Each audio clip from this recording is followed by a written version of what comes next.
Hey everyone, it's Nina. I'm going to be talking about my awakening journey in this video today. So everyone's awakening journey is a little bit different, well, a lot of bit different. But I wanted to share my experiences so far. I mean, I don't think that there's really any endpoint that we are fully, I don't want to say healed, because there's not really anything to heal or fix. It's just we're constantly peeling back these layers. And when you start to become more aware and conscious that we are not connected with our inner light or inner source, that's kind of when our awakening journey starts. When we realize that something's not right, or there's something more, or we're just kind of searching for things, and ultimately we're just searching to really reconnect with ourselves and remember the light beings and just the God that is within us. And I'm just using different languages here, or different language in the sense that if you want to call it God, source, energy, whatever, all of those words are interchangeable depending on what you believe in. So for me, my awakening journey started probably in my early 20s when my parents went through a divorce, and there were a lot of things that happened around that time period that really made me question God and religion. And at that time I was really just in a dark place. I was graduating college, but I had really low self-esteem, didn't know how to express my emotions.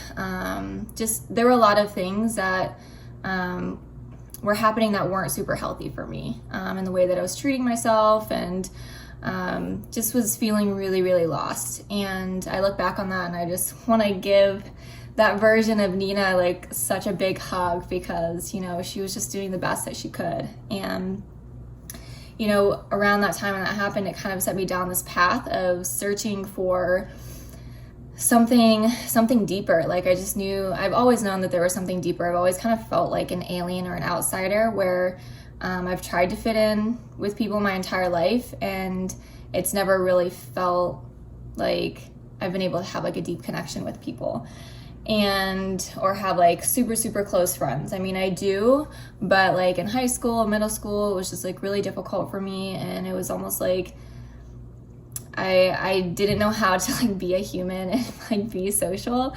And so that's always been kind of a challenge for me. And as I've gotten older and I've gone through my awakening journey, I realized that I just see the world very differently. And I'm really learning to trust that there are there's more depth to me than I really realized. And so when I seek relationships or friendships, that's what I'm kind of hoping to get out of that relationship. And a lot of times the relationships just really resided on the surface, and things that were not for my highest good. So say I was hanging out with friends who were getting blackout drunk all the time, or I was doing that as well. And but knowing there had to be something deeper. I was trying to connect with these people, but I didn't really know how. And so with my awakening journey, that event with my parents' divorce really sparked something within me. So I really started seeking out more of the spirituality and energy work and all of that, because I had gone down the route of different types of medicines, and just really wanted to explore more of the holistic side, and which is what I did for the next 10 or 15 years. And while I have nothing against Western or Eastern medicine, I think that they are both amazing and great, and they're both necessary. What I have found in my own path is that I was just seeking for external things to heal me or fix me, when in reality there was much more deeper inner work that needed to be done. So after college, I started getting into Dr. David Hawkins and reading his books on consciousness, and that just totally blew my mind. Reading his books, I could not stop reading his books, because it was I could feel the truth resonating from his books, and the higher vibration, or however you want to label it. I couldn't stop reading it, because I knew the truth behind what he was saying. And so it was all of these new concepts that I was exploring. And I discovered A Course in Miracles, and I got the book and I started to read it, and I was like, this is just too much. And so I put it in storage for a couple of years until I was ready in my mid-20s, and actually joined A Course in Miracles study group in my mid-20s. And that was really helpful in breaking down the mind or the ego to see the world in a different way. And during that time, I was having like these, when I say chronic health issues, I was having issues with my digestion. There just wasn't consistency with the health of my body. I would have brain fog. I would be tired, but all of that didn't really have much to do with my diet. It was the way that I was living my life, and just not being in alignment and listening to my body. And so during that time period, I really worked on cleaning up my diet and trying different supplements and all of these things, and nothing ever really helped. And I think around the age like 28, I met my ex-partner, and we spent the next 5 years like really diving deep into consciousness and plant medicine, and like really growing in a lot of different ways. Like he really pushed me to grow in a lot of different ways and see the world very, very differently.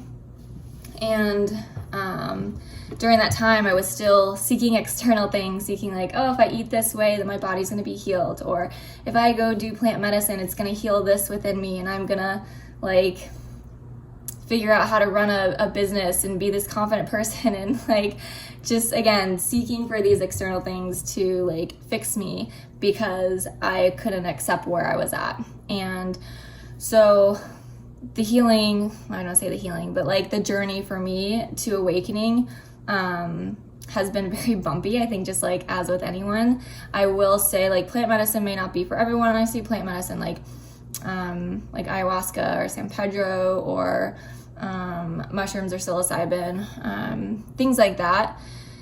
Like having those experiences really expanded my consciousness. They were done in ceremonial settings, where I worked with shamans and I was guided and taken care of during all of the ceremonies. It wasn't like a recreational thing. It was more of me going inward to see why I wasn't satisfied with my life and why I was having some of like these inconsistencies in my physical body. And during this time period, I really started to read Dolores Cannon, and that like totally blew my mind out of this world. Like it just really opened my mind to different possibilities. And people might read her books and be like, whoa, alien abductions, blah, blah, blah, whatever. But that's not what all of her books are about. I mean, she hypnotizes people, and they talk about these different things and living in different forms and different forms of consciousness and way of experiencing life, not just in this reality, but in different dimensions, and talking about timelines, and just it goes into so much detail where it just really expanded my mind in the way that I viewed the world.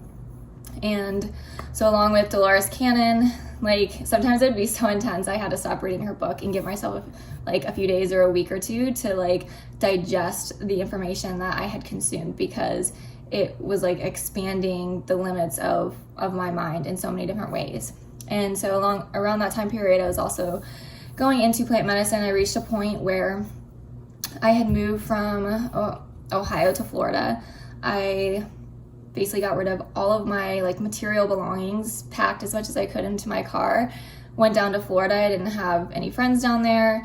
My job ended because my contract ended, and like it was just kind of like, I don't say it was isolating, but it was really difficult for me as someone who's really social, because I struggled to connect with people down there. I didn't have a network, my family wasn't down there, and that entire year I struggled to find a job. And so I kind of just spiraled into like this terrible depression that year. And then by the end of the year, I had this moment where I was just sobbing in the bathroom, like in the shower, just sitting on the floor and just being like I just don't want to be here anymore. Like, this is so difficult. Like, what's wrong with me? Like, very in like this victim mindset, but being like, I've tried everything. And at that point I was like, okay, like I'm willing to try drugs. And when I say drugs, like not like, you know, like cocaine or anything like that, but I was just like, I'd heard about plant medicine and how, you know, people had cancer and they were healed from it and they had like these life-changing experiences. And so I was like, I'm willing to try anything at this point. And I was like such a huge control freak. So like that was really big for me to say, okay, like I'm gonna go on these like journeys. And I didn't really know much about it back then, just that like, oh, what if I lost my mind or something? And that was like what always scared me about doing any type of plant medicine. And once I made like that declaration in the shower, a week or so later, I went to this like sound healing event, and someone started talking about plant medicine, and I was like, okay, I need to go talk to this person. And he was like, the person I went to talk to was like sunshine in a human being's body, like really amazing, just like so full of love. And he was like, hey, we have this plant medicine ceremony with San Pedro this upcoming weekend, would love for you to join, blah, blah, blah. And so I was like, I'm down, like I will try anything. And so I ended up going, and it was really terrifying for me because it was the first time I'd ever really been introduced to plant medicine. And so the whole ceremony and everything was just so new to me, and I had no idea what to expect. But I didn't hallucinate, I didn't throw up, like none of that happened. What happened was I was actually peeing a lot because like I felt like my body was heavily detoxing. I just felt like my heart was just being split wide open, and it really freed me and opened me up a lot more. So I was like dancing, and I was just sitting by the fire and like just pure gratitude. And that was really huge for me at the time because I had been in such a deep depression. And so after the ceremony, it was like, I was like, wow, like I want to feel like this, you know, not all the time. That's not like, you know, reasonable to be like in a happy state all the time. Like we're emotional beings, and so we're gonna have ups and downs. But I was like, wow, I'm gonna like see what this really feels like, or like what I really need to do in order to be in this state of like happiness and bliss. And after working with San Pedro, I started using movement as a form of like expression and like moving emotions and moving energy. And so I would literally like create a playlist and then lock the door in the bedroom, and I would just go dance for like an hour straight and just allow my body to just move. And it was such a weird concept for me. I guess you could call it like ecstatic dance, but I was like so self-conscious because it wasn't something I had done before. And it was kind of scary. And like to like think about other people watching me dance like that. And so that was kind of like the beginning of my heart really opening and me feeling more liberation in myself physically and mentally and emotionally. And after that, I did an ayahuasca ceremony for the first time, and that was very like purgative in the sense that I feel like there were things that were, it was almost like chipping away like a crusty layer. And that's kind of like how the whole ceremony went for me. I didn't really have like visualizations. I mean, I did have some, but as with any plant medicine, you don't necessarily need to take everything literally. There are things that you can sit with and reflect on, and maybe years down the road, like you might make sense of the whole ceremony. But during that time period, it was more of just me getting more comfortable with surrendering and letting go of like the mind just like being so in control of everything in my life. And so for me, it's just been like a very slow process of surrendering and letting go. And then later on in the year, I went to an all women's Ayahuasca ceremony, and that was really beautiful because it opened up my heart. I faced some really difficult things in that ceremony, and after that, I just felt like my heart was really open. And there's kind of like a theme with these plant medicine ceremonies, because at the time I was like, oh, it's gonna heal me and everything's gonna change, and I would leave those ceremonies on such a high, and then I would like go back down to this low, and I'd be like, oh, there's something wrong with me, like why can't I stay in this state? And I thought the medicine had healed me, and in reality with plant medicine, it's like doing plant medicine, even though it can be scary and intimidating and overwhelming for a lot of people, it really is only like 20% of the work. And the shamans will tell you that, like, the medicine is there just to show you, like, in some cases for people, it might heal something within you, but ultimately you are the one that does the healing for yourself. And this is what the medicine is trying to show you. It's trying to shine more light on things that you could be better at, whether it's being a nicer person, or maybe you're not giving enough quality time to your family, or maybe there's something that happened in your childhood that you need to revisit and you need to look at those emotions. And so it's different for everyone. Every ceremony is going to be so different.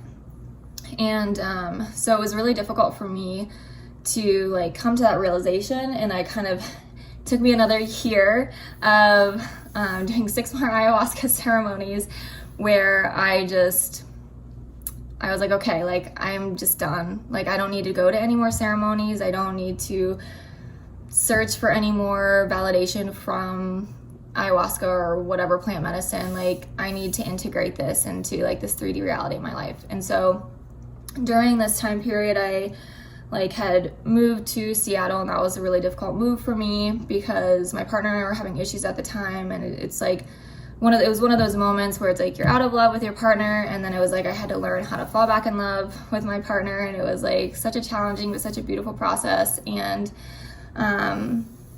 so that second year that we lived in, or maybe it was the first year we lived in Seattle, but when I did those 6 ayahuasca ceremonies, it was like there was a lot of confusion about things from my childhood, and was working through those with my partner. And then I was planning the following year in 2020, I was planning on going and traveling. I've just had this itch to go on the solo trip for a really long time. And so I began planning my trip to walk the road to Santiago because I was still feeling like something's not right. I wasn't satisfied with my life, things like that. And so I planned my whole trip to walk the road to Santiago, and then I was going to travel in Europe for a little bit. I planned on quitting my job, and then COVID happened and shut everything down. And so ever since 2020 till now, it's almost the end of 2022. It's September 2022. I've basically been living out of a suitcase since then. Once that happened, my partner and I left, and we left Seattle, and we were traveling around the US for a couple of months during COVID. And we finally came back just to like close out our apartment and get our stuff out of it because Seattle was really chaotic. We didn't feel very safe there anymore. And I was like, I just need to be near the beach. And through this whole time, I'm still really struggling with like, what's my purpose? Like, you know, what's going on? And 2020 is when I really started to discover human design. And human design has been one of the most impactful things that I have ever really invested and learned about on part of my healing or like my awakening process, because it gives you like this blueprint of yourself basically, and it shows you all who you are, like the good and the bad. Really, there's no good or bad. It's just the mechanics of who you are. And it shows you what your strengths and your skills are, the potential shadow aspects of yourself. So it's not just like, well, this is me, I'm a manifester and I'm supposed to initiate and do these great things. It's like, no, you have a completely open heart. So you are a people pleaser. So where in your life are you saying yes to everything and you're not listening to your body? And so it's like you begin to see all of these aspects that are not working and working within your life, and you begin to kind of experiment and say, okay, well, what if I informed people or as my strategy? And what if I followed my authority, which is an emotional authority, where I didn't make decisions right off the bat and I learned how to feel through my emotions, but kind of just ride the wave of them and not make decisions until I feel emotional clarity on them. And so it taught me a different way of relating with the world, and then also relating and understanding myself on a deeper level. And that journey has been really intense for me, but in such a beautiful way, because it has brought me back into such alignment with myself and self-acceptance and like such a deeper self-love, where I'm like, wow, I was hanging out with these people or doing these things in my life where I just really don't even want to do that. And like an example was I was, you know, posting all these things on Instagram and spending all these time recording these videos, and it was like, I didn't even like doing that. So I stopped doing it.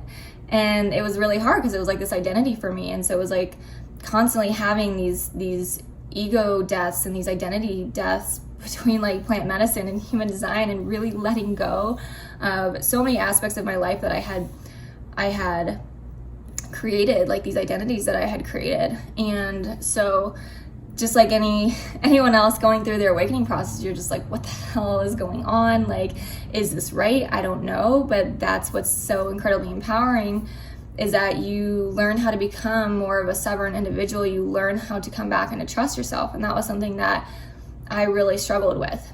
And that's what human design really taught me, or like showed me like a different way of being or a different way of living my life. And the more that I do that, it's like it resonates on such a cellular level where I don't know how to live my life any other way, because I say yes to myself before anyone else. And that's how I know I'm in alignment with my life, not when I'm accommodating someone else because I want someone to like me, or I'm feeling pressure from someone else, or I'm picking up on like a generator's sacral energy. And so I'm going when I really don't have the energy for myself. So when I'm by myself, I get completely burnt out, and when I'm not around that generator energy anymore. And so all of these things that I have learned about human design have really brought me back to myself, and to say, like, just take a big pause and say, okay, what feels best for me right now? What is a different choice that I can make in this moment? It's taught me to become more in tune with my emotions and how I'm affecting all of the people around me, and like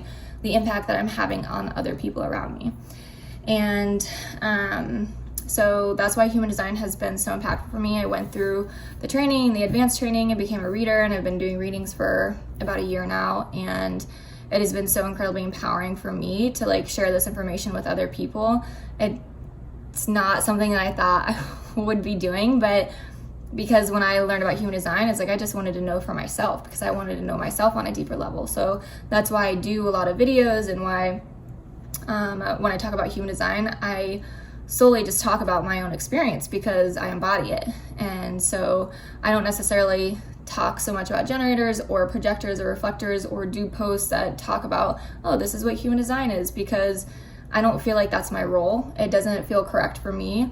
What feels correct for me, especially based on my chart, is to have my experiences and then to share them. And so I can only really share like what I've gone through and what I really understand about human design through my own chart and what I know about my own chart.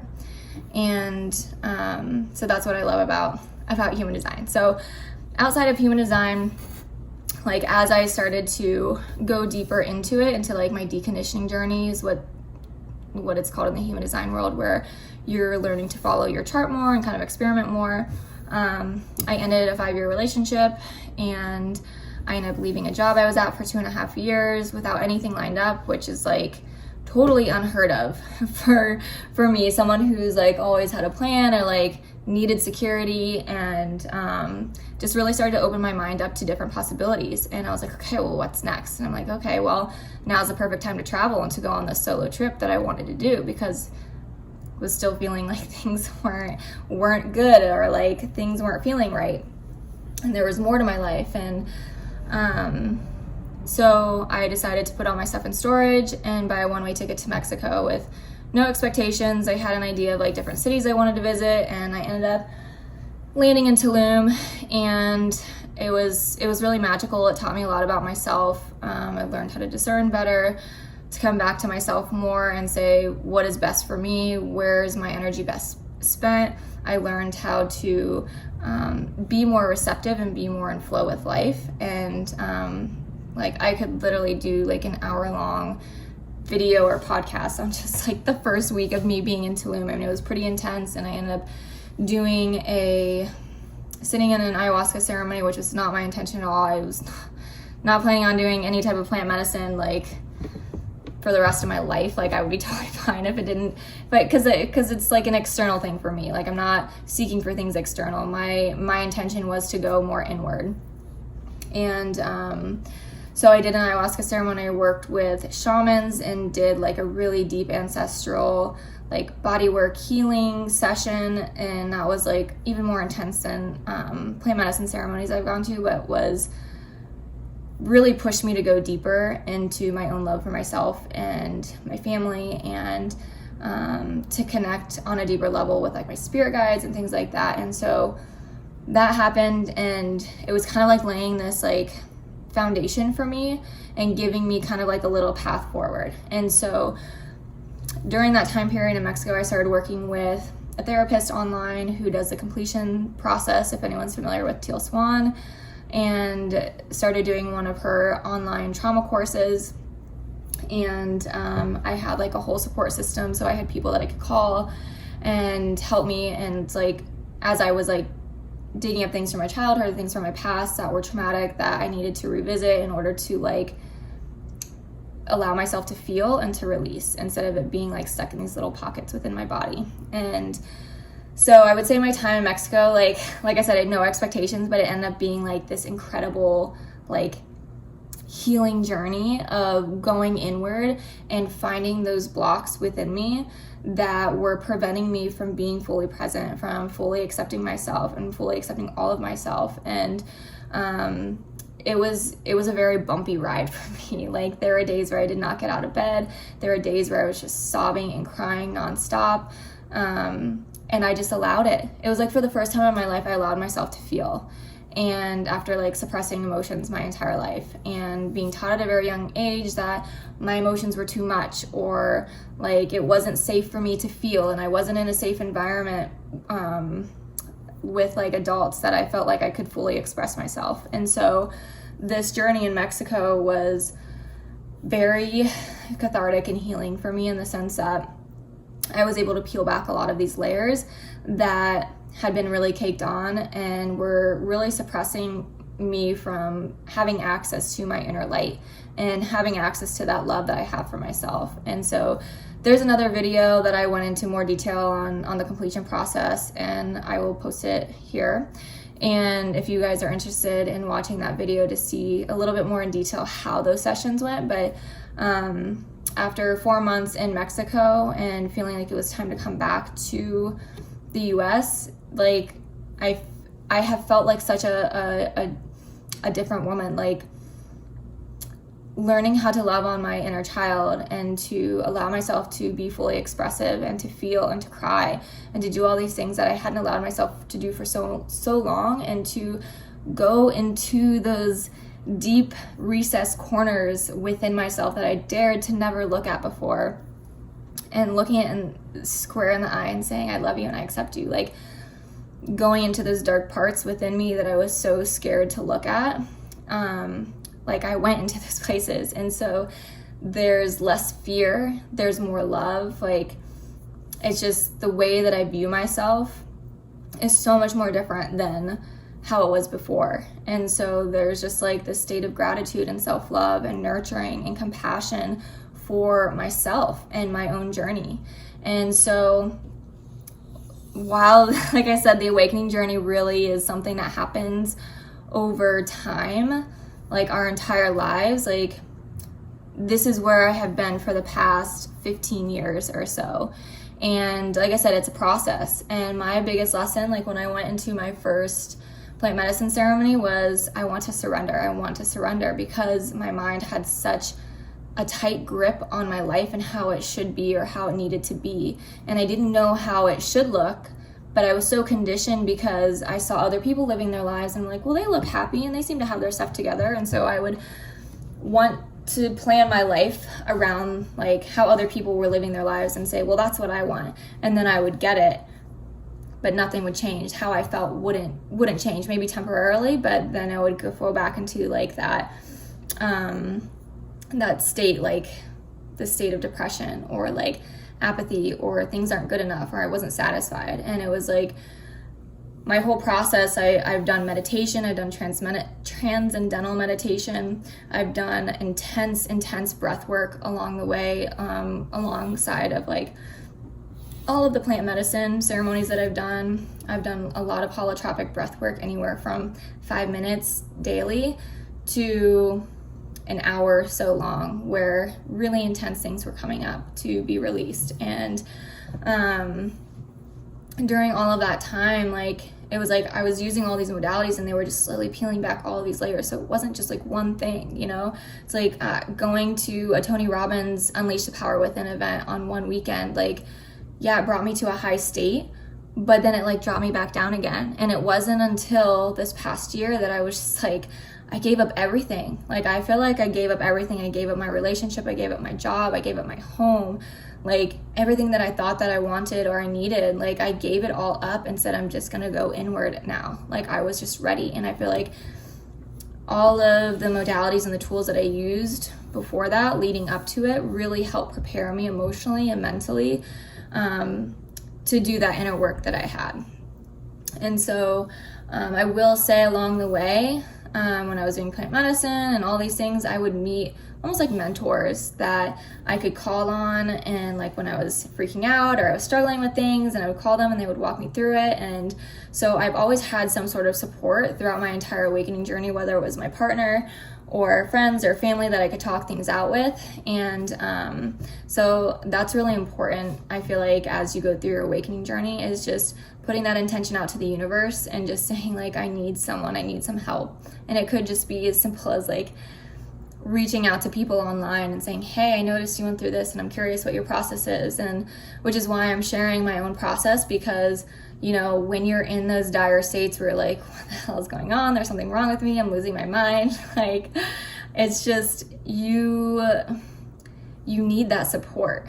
And so I really wanted to share kind of like the timeline of like different things that I did over the past 15 years as I've really gone through my awakening journey, to let other people know that like it takes time. Some people, it's like they get this really quick awakening, and I've always been kind of like jealous because I'm like, oh, they know their purpose and they feel fine within themselves and they can like connect to their guides, and they have this like healing power that they can go help other people, and it's like happens so easy for them. And I'm like, that's just not my journey. And sometimes it can feel frustrating, but a lot of times it's just showing me that I need to have more grace and compassion for myself and my own journey as I'm figuring it out day by day. And I'm at the point where I'm just fully surrendering. Like, I have no idea what's going to happen tomorrow or the day after or the day after. And it's like when things are thrown at me, I'm just like, okay, like all I can do is stay in this elevated state and know that my future is always going to unfold. And it's almost like I'm in this like excited anticipation, knowing that whatever happens in my future is going to be so perfect and beautiful. And so it really helps to allow me to stay in more of this like state of gratitude as I go throughout my day, when things kind of get thrown at me and I'm just like, oh, I broke my toe. Where did that come from? Okay, well, I can't change it, but I'm gonna roll with it. I'm gonna make some jokes about it. It's all good. And so like things like that would show up where I'm just like, okay, or like a really difficult like emotional experience comes into my life and with a person from my past. And I'm like, okay, like what is this teaching me? Like, how can I sit with that myself? How, like, can I allow myself to cry about this? Can I allow myself to work through this? And this is a reoccurring pattern. Like, I'm becoming more of the observer instead of being reactive to what's being thrown at me. And, you know, I'm not perfect, like anyone, like no one really is, but I think over time, like as you go through your awakening journey, you just become stronger and stronger, and you become more and more well-equipped to deal with what's happening in this three-dimensional reality, because, you know, we are on this tiny ball in space, and it's the school, we're in school, like the school of Earth, or Earth school. And so, you know, we're here to learn, we're here to expand our consciousness. And this is where I've like really developed this deep belief of like, we're kind of like in this simulation where anything could happen. Like, we're kind of like in this video game, and, you know, the more that we learn to tap into ourselves, like the more that we're going to have these experiences and learn how to connect with ourselves deeper, but also learn different aspects of what it is to be human. We're going to learn grief, we're going to learn sorrow, and it's like we're going to learn happiness and joy, and we're going to experience them as a human being in this specific body that we chose to be here. And I think that's like something that's taken me a while to really understand or grasp a little bit more, and it's really helpful. It's not from like a place of detachment, it's just more of like, like what if this is a possibility? And then you begin to play around with it and say like, oh, like what if we are in this simulation? And it's like, okay, well, what's my lesson today? What is this person trying to say to me? And it's like everything that is happening in my external reality is just a reflection of that, something that's going inside of me, which is why sometimes I just have to laugh about what's going on in the world, or like the different types of consciousness that show up around me. I'm just like, oh, okay, I guess that's like a piece of me, or like, you know, this is the movie that I'm creating for myself today. And it's always just a reflection to show you like where like if you have triggers with other people and you're like, oh, okay, this is something that I need to like examine a little bit more deeper within myself and show a little bit more compassion or love. And then you go through these really intense experiences where you like reach really deep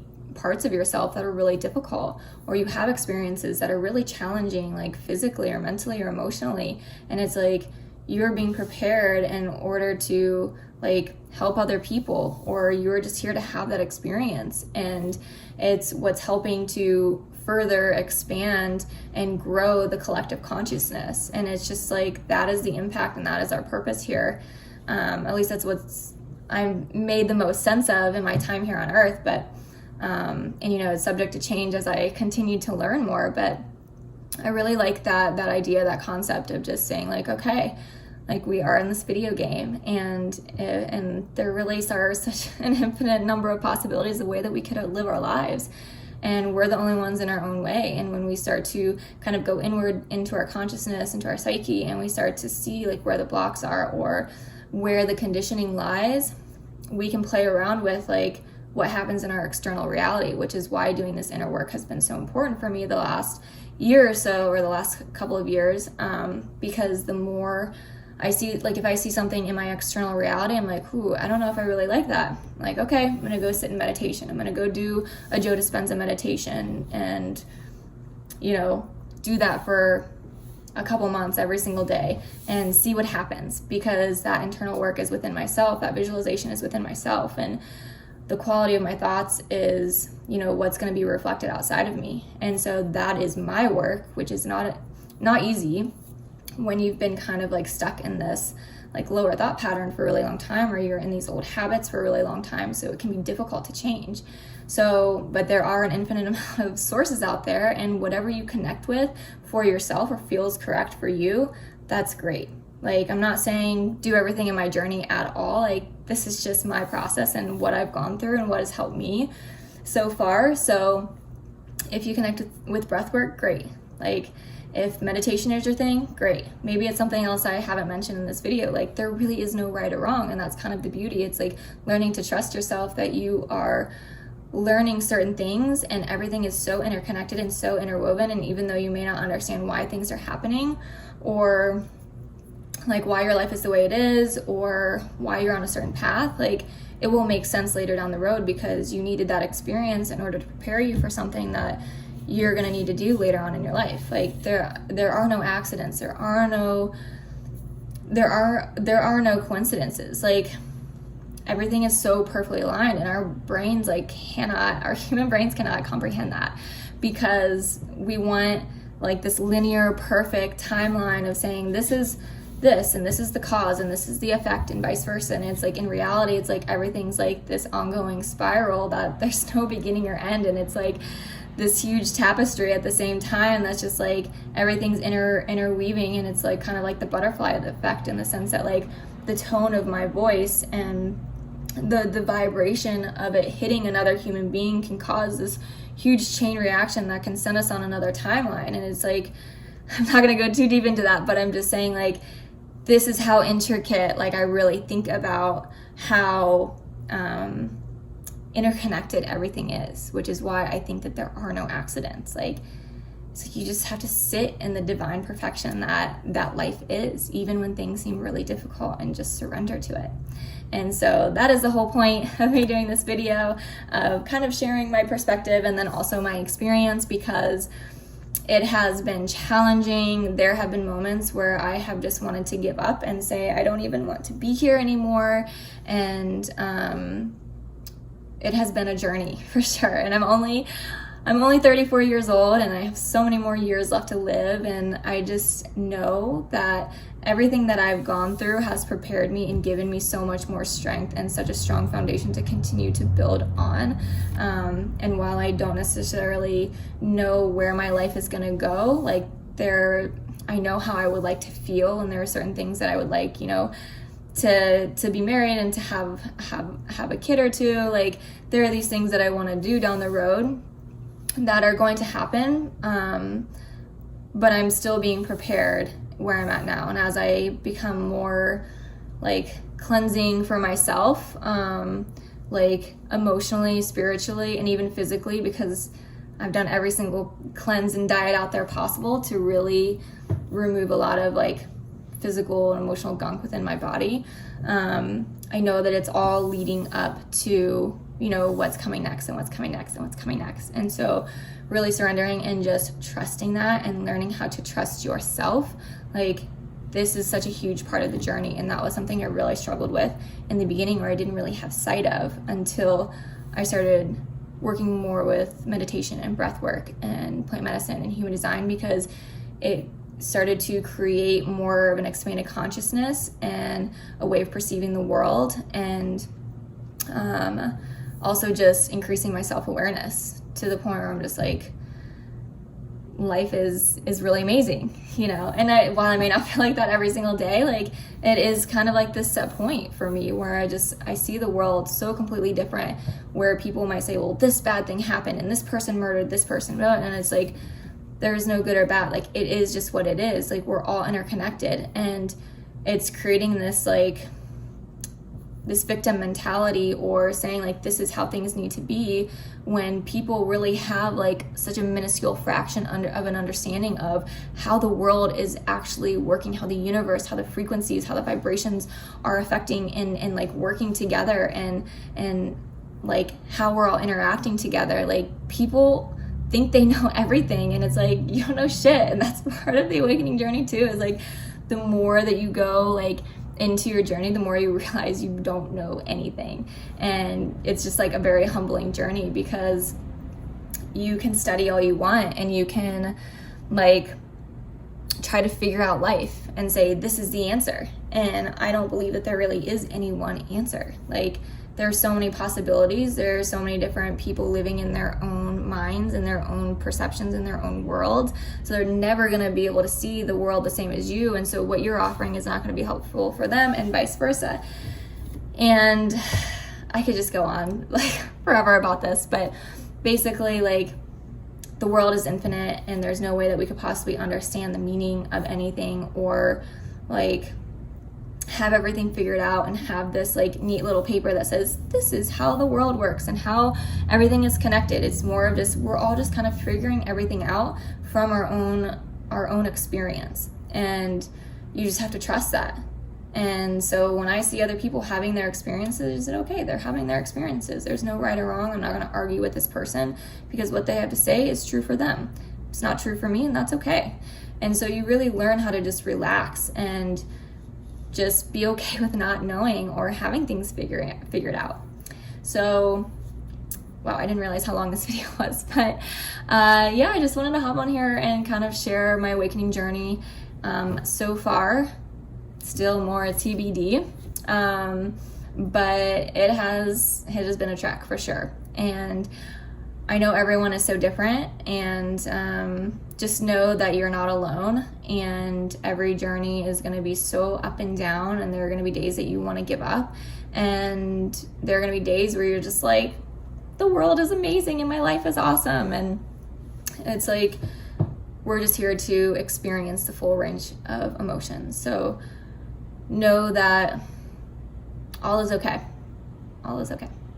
And it will always be okay. Just hold on and know that you can always reach out for support, as this journey can be pretty rocky at some point. So yeah, I'd love to hear what everyone says in the comments about your own journey and what you've gone through, if you've experienced something similar, or maybe it's been radically different. Yeah. Oh, and I forgot to mention, obviously yoga was kind of like a huge catalyst for me in my awakening journey, because the use of the breath and the movement really began to awaken and move energy within myself, and to develop a deeper consciousness and connection with my body. So like I said, so many different things that have like tools or modalities that have helped me along on my awakening path. So anyways, leave a comment below. I'd love to hear from you guys. And yeah, thanks for watching. I'll see you in the next video. Bye.